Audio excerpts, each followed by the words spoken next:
আচ্ছা মানুষ বলো দেখি রাত্র কেন কালো, চাঁদ সূর্য কোথা হতে পেল এত আলো। পশু পাখি কয় না কথা, মানুষ কেন কয়?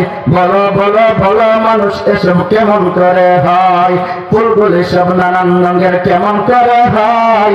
পাতাগুলো সবুজ বটে ফুলের মতো নয়। দুধ কেন হয় সাদা, মরিচ কেন জাল? আমগুলো পাকলে আবার কেমনেটা হয় লাল।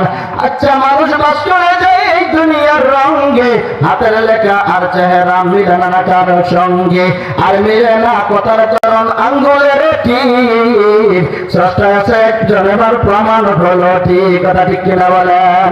আলহামদুলিল্লাহ কাদ্দারা খায়রান ওয়া খাবালা, আলহামদুলিল্লাহ কাদ্দারা খায়রান ওয়া খাবালা, ওয়া শুকরু লিমান সাওয়ারা হুসনান ওয়া জামালা।